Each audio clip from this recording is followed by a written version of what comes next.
Who would like to ask the first question? Yes. And there should be a mic. Yes. Mike Stein from Belfast, Maine. There are many things I found apparent in Governor DuPont's discussion, but I'm a physician.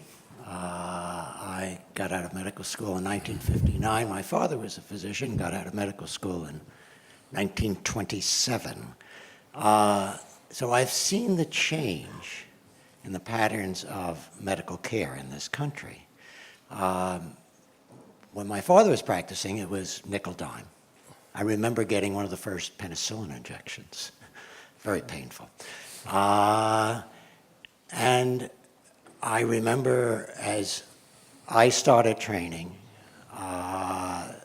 we didn't have CAT scans, we didn't have PET scans. It was simple medicine. Today, medicine is very expensive, number one. And I'm not talking about people who are misusing it. I'm just talking about the technology. The second thing is there is a significant aging of our population due to our medicine. And I think the reality is, in my view, is we do need government support to help people with medical care because it has gone beyond the average person. And when Governor DuPont says we should be taking care of ourselves, I would like to know how he thinks we can do that. Okay. Governor DuPont. Well, the best way to do it would be to give you the money you need to go into the doctor and get the help you need. One of the problems we have is that people don't have the money they need often to go to the hospital. Going to hospitals is very expensive, and people need some of that. The other thing they need is a doctor who can decide what to do. He can analyze you, he can listen to all your hearts, and he can give you this and that and the other thing. But the fact is, we're moving to the stage where only the federal government can say which things can be done and which things can't. That is not going to be a good thing. Give you the money, whatever that share is, go take it to the doctor you'd like to take it to. That'd be a much better way to go. Okay, thank you for your question, Dr. Stein. Yes. Yes, please, right here. Hi, John McGaffin from Washington. Mr. Prestowitz, I certainly like your analogy of we're playing different games and the support that Chinese and other governments give to American businesses, and our lack of response is significant. I think you left off an element of this equation, and that is not only do the Chinese offer tax breaks and all sorts of other things to Intel and others, they also require as a condition of admission that Intel give up a fair amount of proprietary data to get into the game, whether it's code or how you make stuff, whatever it is, and no matter what the industry is. And not only do they do that which they either can't convince you to give up or which you won't give up, but they can't convince you, they will, over the course of the next X years, steal it from you in your plants in Beijing or cyberly. There's some colleagues I know who have major investments in China, and they accept the deal because it's the right deal, as you say, but their business plan is, I got to get my money out of this in 3 years, because by the 5th year, the Chinese will have stolen all my proprietary information and will be able to put me out of business. There must be some truth. Seems to me that complicates the equation. Is that a reasonably fair assessment of the situation? Yeah, that's pretty good. Maybe you should give a speech. So. Just to elaborate, in the case of Intel is a pretty powerful position. So actually the plant that they're putting in China is not the most advanced plant. They are saving what they think are the jewels. But only an Intel can get away with that. I mean, a better example, maybe I should have used this one, is General Electric. GE just announced that they're moving their avionics business into a joint venture with a state-owned Chinese company. Now you think about that. Avionics, again, is not labor intensive. So cost of labor doesn't count. it's exactly the kind of industry that we in the US say that we should be in. I mean, this debate has been going on for a long time. Back in the 70s and 80s, when the consumer electronics industry and the US machine tool industry and let's say other low-tech and medium-tech industries were leaving the US, the mantra of most of our economists at the time was not to worry about it because we're moving to higher ground. And the higher ground is avionics, for example. Well, now that's moving too. And why is it moving? Well, because China's going to be it is and will be a much bigger aircraft market. And so essentially the Chinese are saying, look, if you want to sell avionics here, you got to do it in China.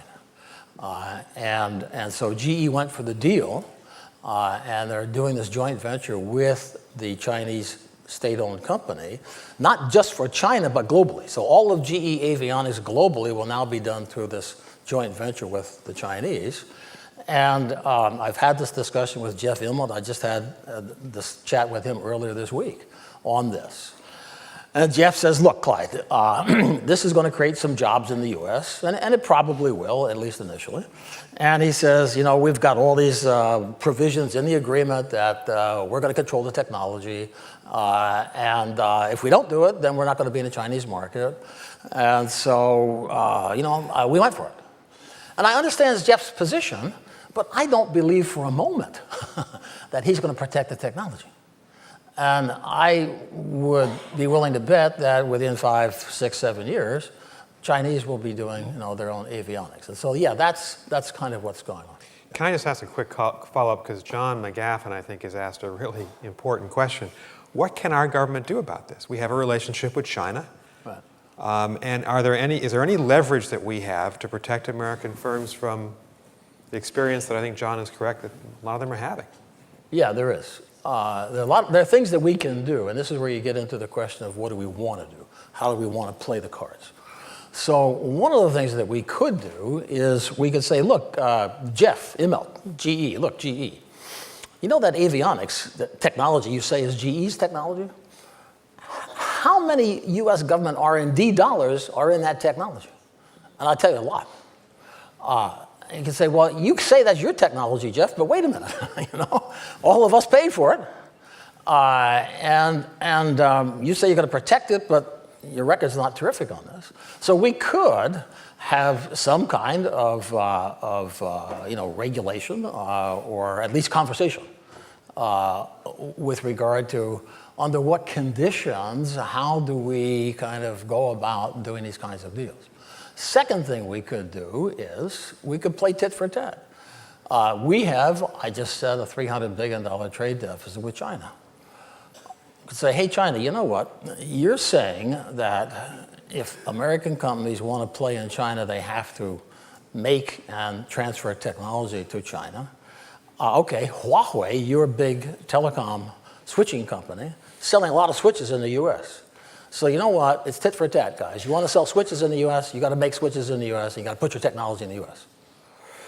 Now, the problem with what I just suggested is, one, if you put some kind of a regulatory requirement on GE, then you run into the issue that Pete raised, which is, well, we got more government, but we thought we wanted less government. And that's a very difficult discussion in the US. If you do the tit for tat thing, then you have essentially said, hey, you know what, free trade doesn't work. And so you're turning your back on the last 60 years of American free trade doctrine. And many of our leading economists would fight it. They would be just dead set against it. And then there's a third element, which I think you know about very well, Nick, and that is that, and here, actually, to me, this is the most significant thing.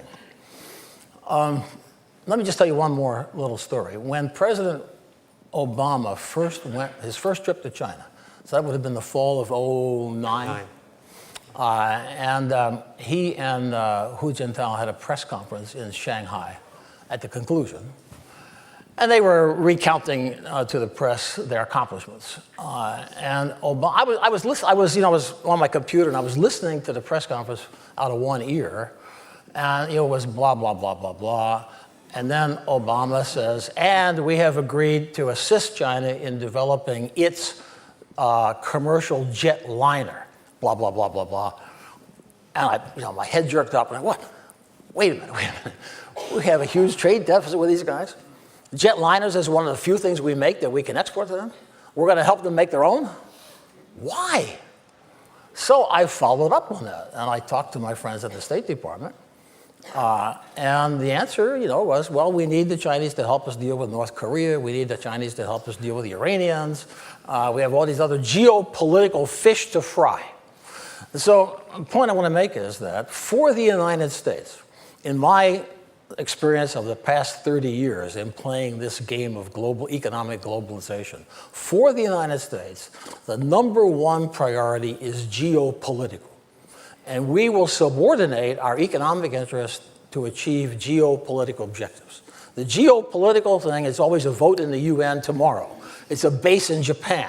It's an airplane for the Chinese. It's always something that, the pressing geopolitical need right now that overrides this trade thing, but then the trade thing just keeps kind of accumulating. And so for me, the big question, and this is why I come back to, we say, do we have what it takes? Yes, we have what it takes, but what is it that we want to do? For me, the big question is, do we want to keep playing the great game, as we call this geopolitical thing, or do we want to maintain the American dream for our kids? Do we want to produce the wealth that will allow our kids to enjoy the kind of standard of living and opportunity that we have had? And that's not clear to me. That's exactly right. I agree with that.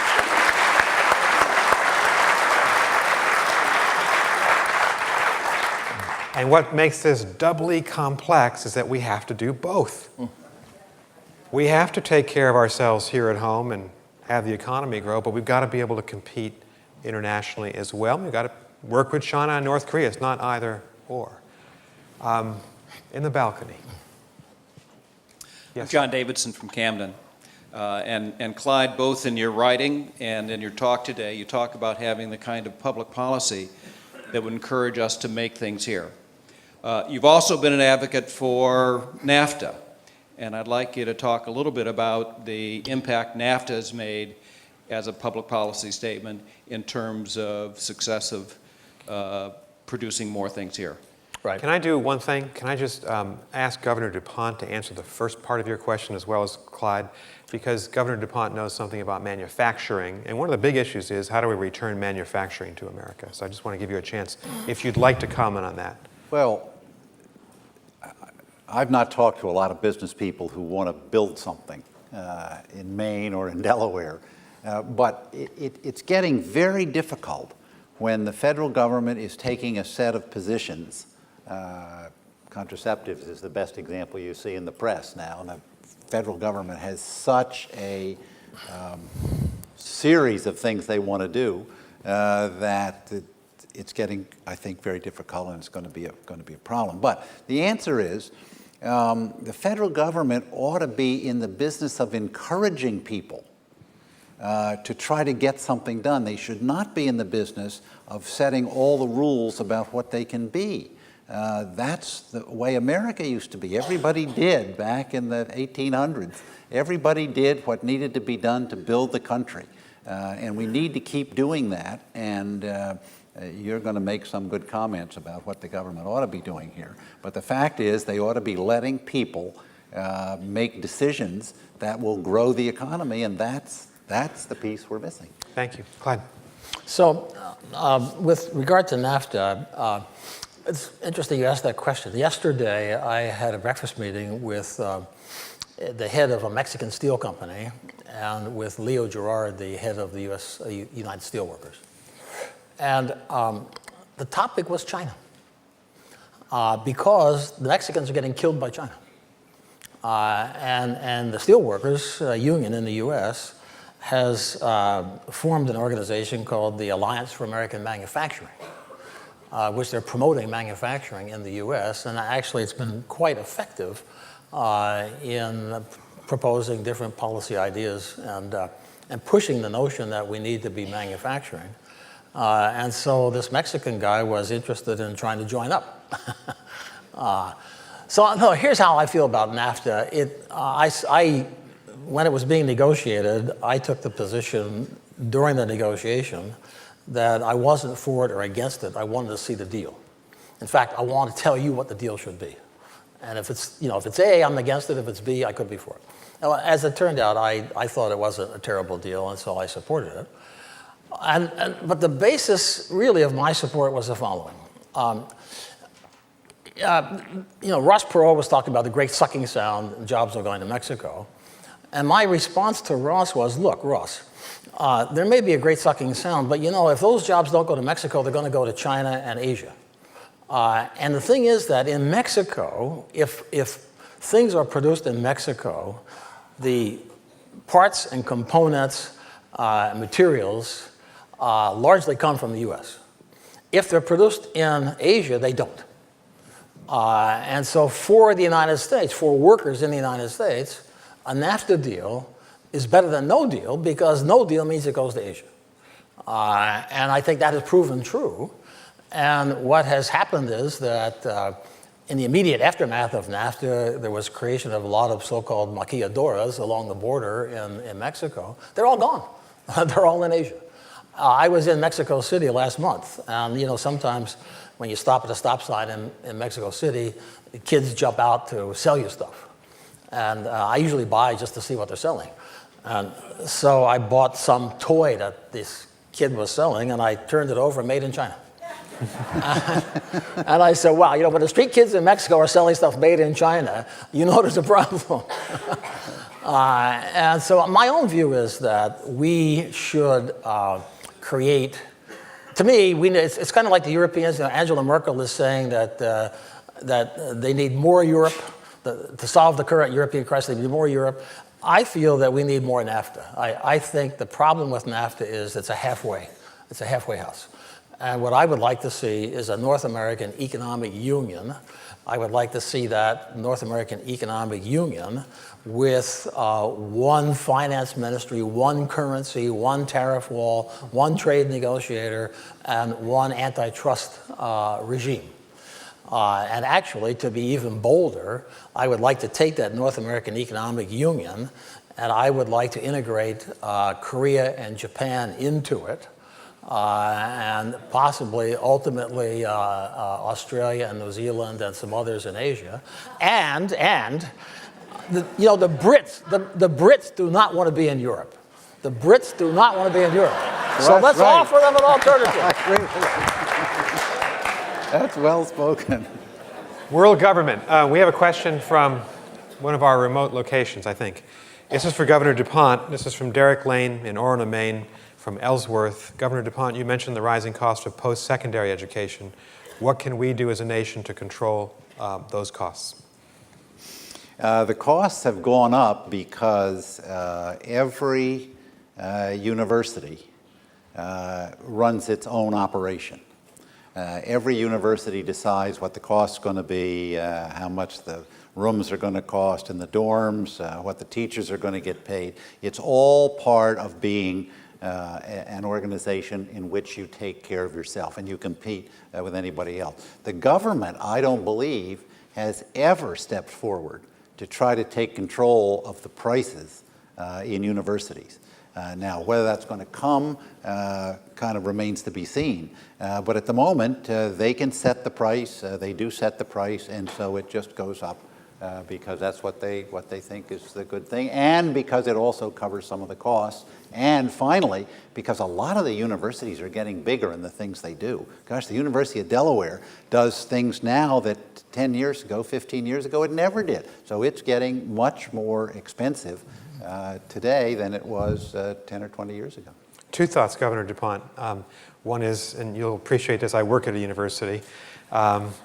If you look at our entire educational system, you can look at a failing elementary school, failing secondary school, and world-class #1 university system. So the price is important, and I, as a parent paying tuition, appreciate the price, but the quality is world-class.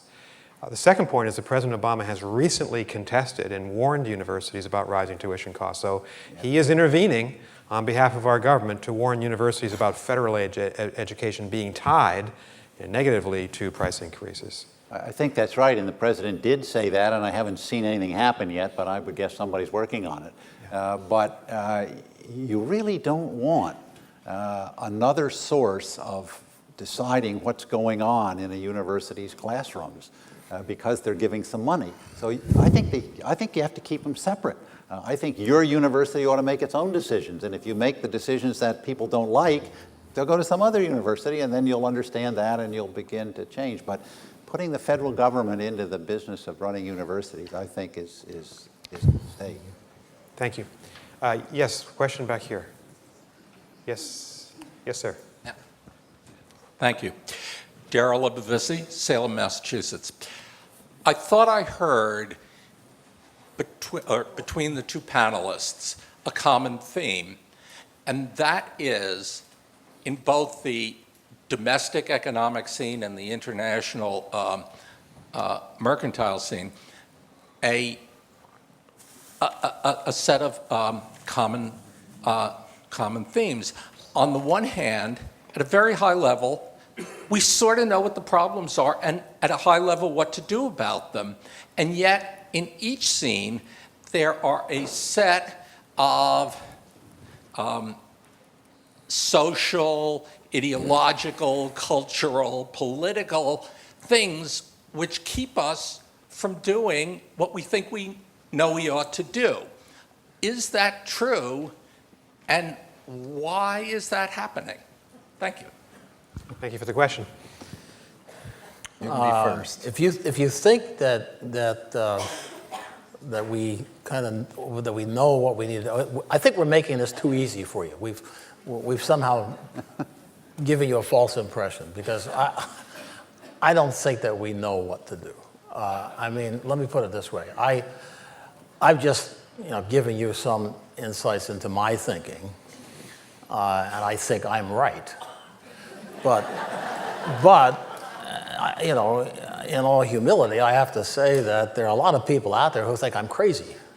My view, for example, of the global competitiveness situation is a very contrarian view.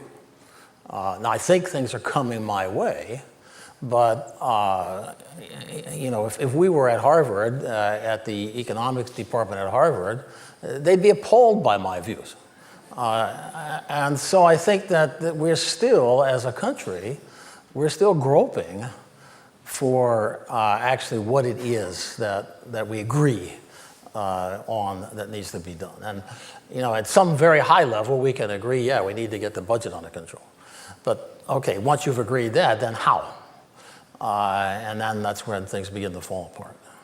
Well, wouldn't you rather be able to make the decision that your business here in Maine wants to make, to get it going forward as best you can get it, improve the quality, maybe reduce the cost? That needs to happen without the federal government telling you what you can do. And that's the problem. We're watching it all across the way, and it needs to come back to the business people, all of you who are here. It needs to come back to them to make a decision. Now, sometimes your business gets very difficult. It goes to China, and all of a sudden you can't do it in America anymore. That's a problem. But I don't think you want the federal government to be kind of organizing who can do what in America and who can't. So I think that's the important position, to let people make the decisions they want to make. Clyde, you have a further thought?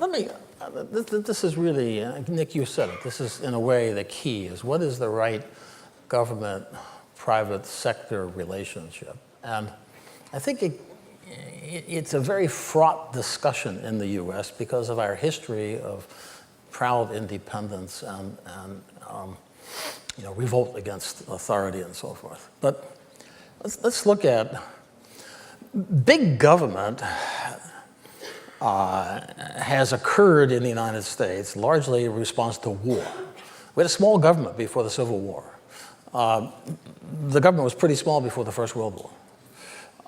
It was still pretty small before the Second World War. But every war has dramatically increased the size of our government. The Depression increase the size of our government. And you know, people think, I mean, I laugh because who is it? It's at the Heritage Foundation every year, they put out a thing called the Economic Freedom Index. And every year, Singapore and Hong Kong are at the top, the most economically free economies, societies. Total nonsense. Yes, Singapore's government expenditures, you know, government spending in Singapore as a percent of GDP, very low. So you look at it and say, small government. No way. Singapore's government, its hands is in everything. Singapore Airlines is mainly owned and controlled by the government. You can't do anything in Singapore without government intervention. It's a very interventionist government. Hong Kong, government owns all the land. The biggest business in Hong Kong is the land. The fortunes in Hong Kong are built on real estate. The government owns the real estate. You want to put real estate prices high, the government just stops doing its auctions. And that saves the banking system and saves the real estate business in Hong Kong. So don't make the mistake of thinking that big government is how much the government spends. Let's turn it around. Germany has much bigger government spending than the United States. It's much more of a welfare than the US, state than the US. Finland, Sweden, much more welfare state than the US. But you know what? They're competing. They're competing very well. Germany has a trade surplus almost as big as China's. Germany's unemployment is declining. Germany still makes machine tools and left-handed widgets and all kinds of gadgets, tunnel borers and stuff like that we gave up on a long time ago. So don't confuse so-called big government spending with whether you're competitive or not. Now, think about this. In 1919, Woodrow Wilson is at Versailles negotiating the peace of the First World War. And he discovers that the Brits are reading his telegraph traffic. How are the Brits doing this? In those days, the World Telegraph System was kind of like the internet today. You know that the internet began in the US, and just as a result of it having started here, a huge proportion of internet traffic globally goes through the United States, even though it's not destined for the United States. Well, in those days, everything went through London on a telegraph. And so British Marconi was the big telegraph company at the time, and they had a back door into all this traffic. And so they made it available to the British Foreign Office.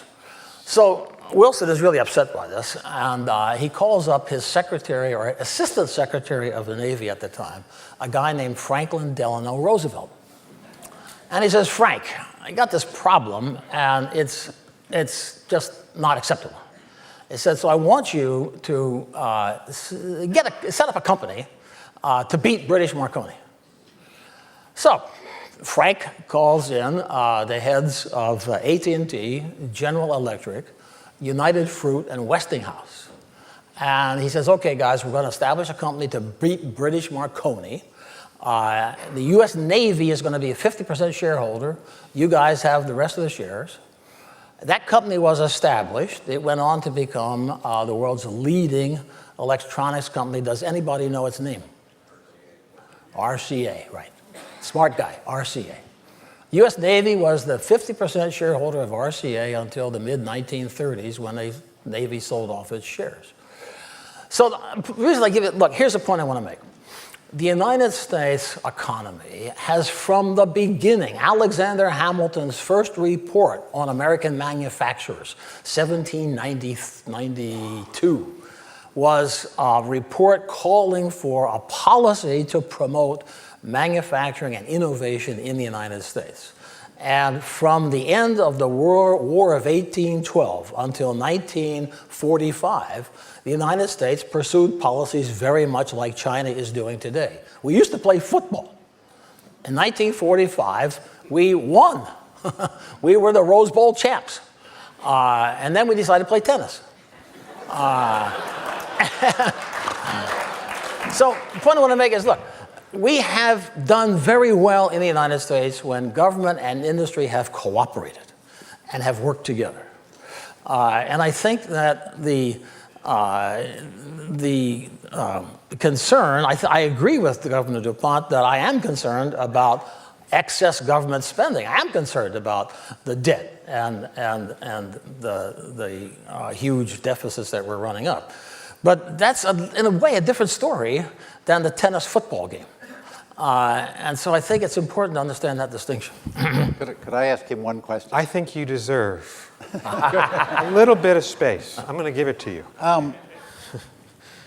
If you had to make an estimate, looking at all these people, how many of them do you think can have their internet looked at by somebody tonight who's in government or in the business? I would guess 80%. When you say looked at, you mean that They go somebody in is and looking see at what what they're... you're what sending they're- to him. Well, actually, I don't know about the government. Probably the government can do this, but Google can do it. Exactly right. Yeah, and I would like the government to stop Google from doing it, actually. And the real problem here is not I'll even clap for that. the real problem here is not even Google. It's foreign governments and foreign criminal networks through cyber espionage invading our laptops. That's the problem. We have about 15 minutes left. So we're going to try to move this quickly along. I want to get as many questions in, so that'll be brief questions, brief answers, and we'll start right here. First, thanks to our speakers today. My name is Jesse Sargent. I'm a doctoral student from the Graduate Institute in Geneva, Switzerland. Now, today you have both been touching and talking quite a lot about the idea of government. But I'd like to invite you both to look at this in a little bit different track, in a theme that I saw in both of your comments. Mr. Prestowitz, you talked about the idea of Japan Inc. and then expanded that to China Inc. in their commitments today. And Mr. DuPont, Governor DuPont, you talked today about how back in the 18th and 19th century, everybody in America did what they needed to build the country. So to me, this is maybe more of a question of civic commitment, in the idea that the highest collective identity by which we determine our communal success is an overwhelmingly national identity. So my question to both of you is, maybe should we be looking to accept missionaries from China and Japan? Yes. I mean, should we become Yes. America Incorporated? And in our cultural context, what does America Incorporated look like? Thanks a lot. You want to start? Governor DuPont. Okay, well, Clyde. I mean, I think, I would say yes. I mean, I think that I think there's a lot that we can learn from the examples of Japan and Korea and China and Singapore. I think there's a lot we can learn from Switzerland. Are you Swiss? No, I'm from Maine. I see, okay. Well, I think there's a lot we can learn. I lived in Switzerland as a kid. I think there's a lot we can learn from Switzerland and Germany. But actually, I think that there's a lot that we can learn from our own history. Because when you look at how did America get rich, it's very interesting that Declaration of Independence, 1776, The Wealth of Nations, Adam Smith's famous book, also 1776. So when you get to the Constitution, 1789, and you get the federal government established, actually there was a debate in Washington in the 1790s about what should our economic development policy be. Jefferson and Franklin, very laissez-faire. Jefferson wanted, of course, yeoman farmers and free trade. Hamilton wanted to do manufacturing, and Washington was kind of on Hamilton's side of it. Washington famously wore only American-made clothing, drank only American ale, ate only American-made cheese. He didn't import his stuff. Okay, they have this debate.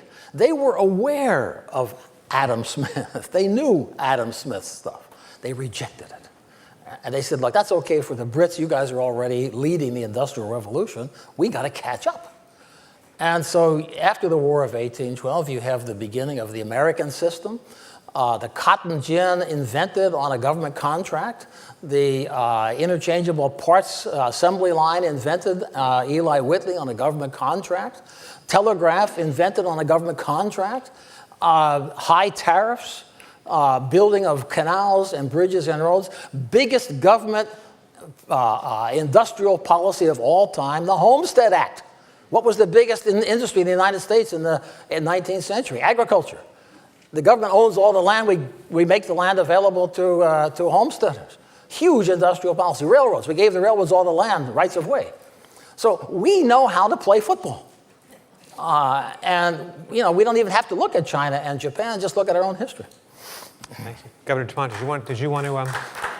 Oh, I have not much to add other than the fact that in Delaware we're delighted that Maine finally joined the Constitution and the. We've got a question from one of our remote locations. This is for Governor DuPont from Barry Preble in Rockport, Maine, and Rockland. We're told the Chinese like Buicks and the goods they purchase at Walmart. Don't these trends portend good news for U.S. exports as the middle class in China grows? So would that be an advantage for us to sell to China? Somebody said to me at dinner last night that they were buying Buicks all the time. That was Bill Richardson also. Exactly right. Yeah. So that's terrific. I mean, if we can sell Buicks, that's fine. If they want to buy Cadillacs, that'd be even better. But they're going to make decisions. So the answer is, don't they portend good news for exports? Absolutely they do. And we export a lot of things, and when we have a really good one, we ought to keep on exporting it. But I have to admit, Thank you. The Buicks are made in China. GM's operations in China are a joint venture. They're a joint venture with Shanghai Auto Company, and those cars are made in China. But it's still Buick that's benefiting. The Buick the U.S. economy, let's forget Buick for a moment, the U.S. economy. What's the benefit to the U.S. economy of a GM sale of a Buick in China? It's something. It's something. Right. But it's not great. Thank you. That's true, too. Right over here. Jane Babbitt, Camden. Last night we heard Governor Richardson talk about the partisan hostility, of which we're aware anyhow. Governor DuPont, what do you think can be done to fix that, if anything? Can we get Congress to be nice and work together? Are you talking, let me ask you, are you talking about the hostility we're seeing in Washington? Yes. Yes. You got that question right. It's a total mess in Washington. You look at what they're doing and how they're not passing things that need to be passed and how they're not keeping up with the things that need to happen. Somehow, they've got to change their mind. And I don't think they're going to change their mind before the election in November. And in the election in November, once we see who's controlling the Senate and what's happened in the House and who's the new president, or the same president that we have, then I think the Congress is going to start to do something. But the Congress has got to do the things. They can't just be part of what the White House tells them. When you're governor, no, that's absolutely true. When you are governor, you don't get to tell the legislature what to do every day. They get to tell you what they're going to do every day, and you got to correct them. And that is a very difficult process that just simply goes on, and I think the same kind of thing is going to go on in Washington, trying to get the Congress to be better and more productive than it is. Right up here in the balcony. Yes. Thank you. Gentlemen, women's reproductive health is directly tied to economic development. And earlier in the morning, there was a reference to the fact that there's an increase in children who have single parents. And then there was another reference to the fact that the government would actually get involved with contraceptive. So I'd be curious for your input about how health care, women's reproductive health care, directly enables us to have better economic development. I'm not sure. It's a very good question. Which one of you would like to take this question? We'll call on which I'd like to do that. Actually, could I do something here to help you? Would you mind you may have a point of view here, and rather than just asking a question, why don't you might help them. Internationally with this and answer. domestically, if you have women who are healthier, their children are healthier, possibly because of spaced pregnancies, possibly because they used contraception. If you have single mothers in the state of Maine, let's talk about that fact. If they have to go out and work a job. Is it easier for them to work the job if they have 4 children because they never had the ability to get good contraception? In international countries, let's say Africa, they're finding that by spacing the pregnancies, the mothers are healthier and they're starting their own micro-enterprises. That's also true here in Maine. Micro-enterprise is a huge project here in Maine. And so I would argue that when you're talking about economic development, it could be in China. But the fact that your women are healthier and having fewer children makes for a better business environment. Thank you very much.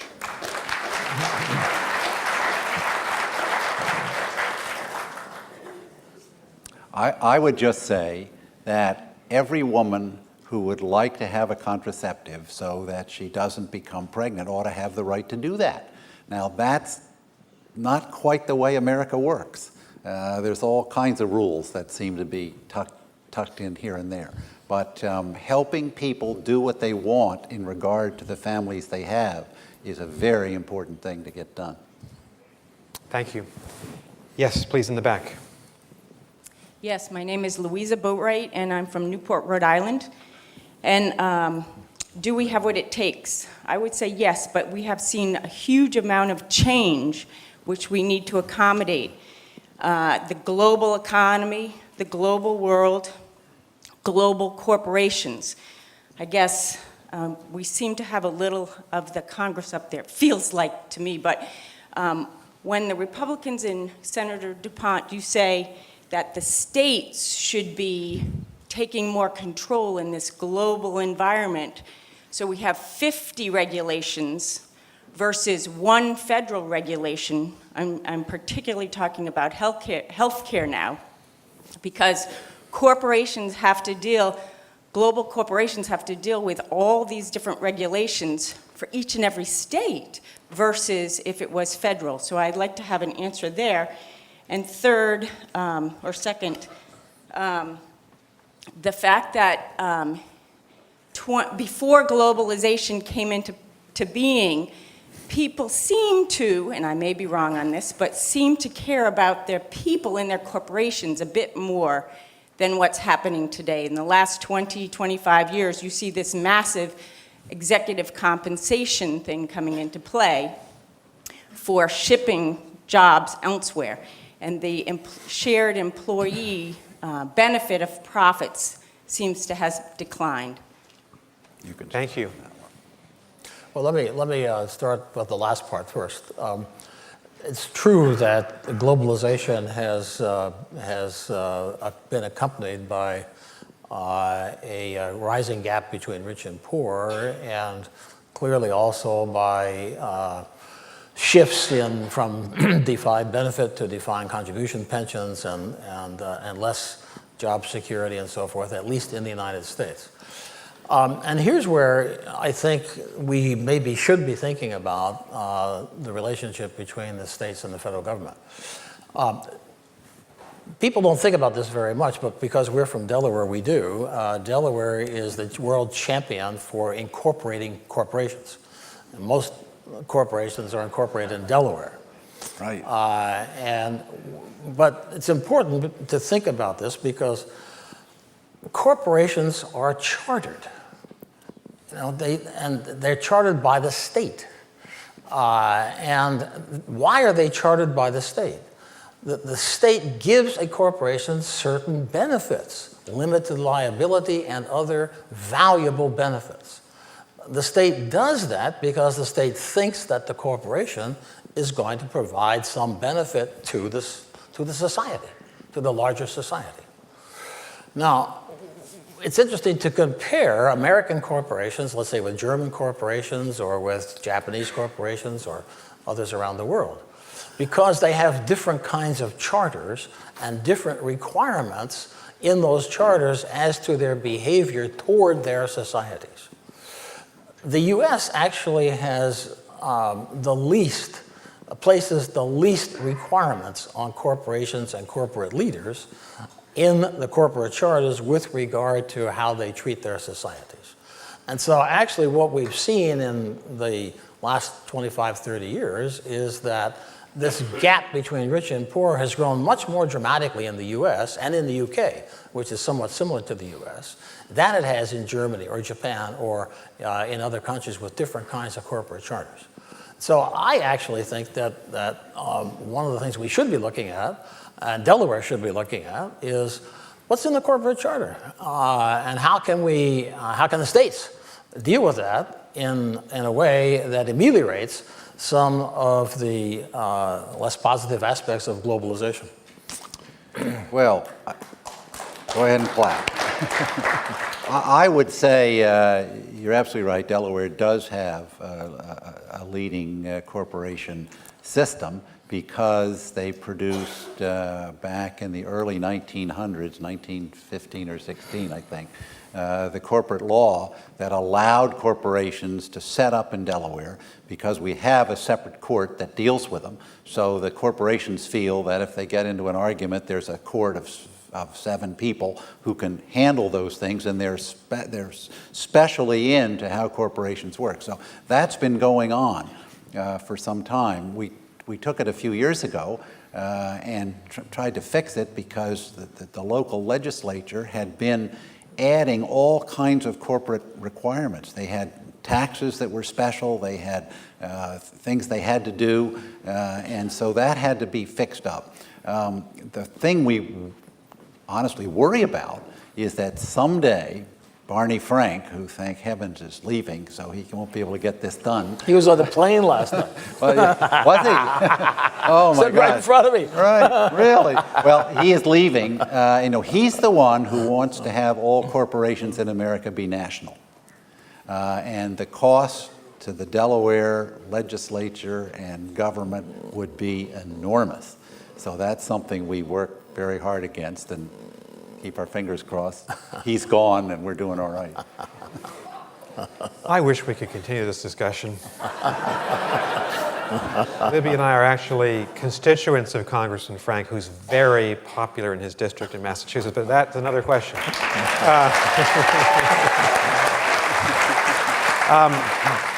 So this question of the proper role of government, how big should it be? How small should it be? How intrusive should it be? How remote?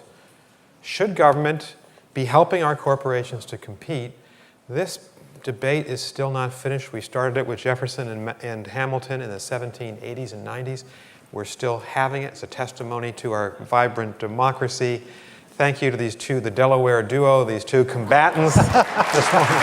I'll leave it to you.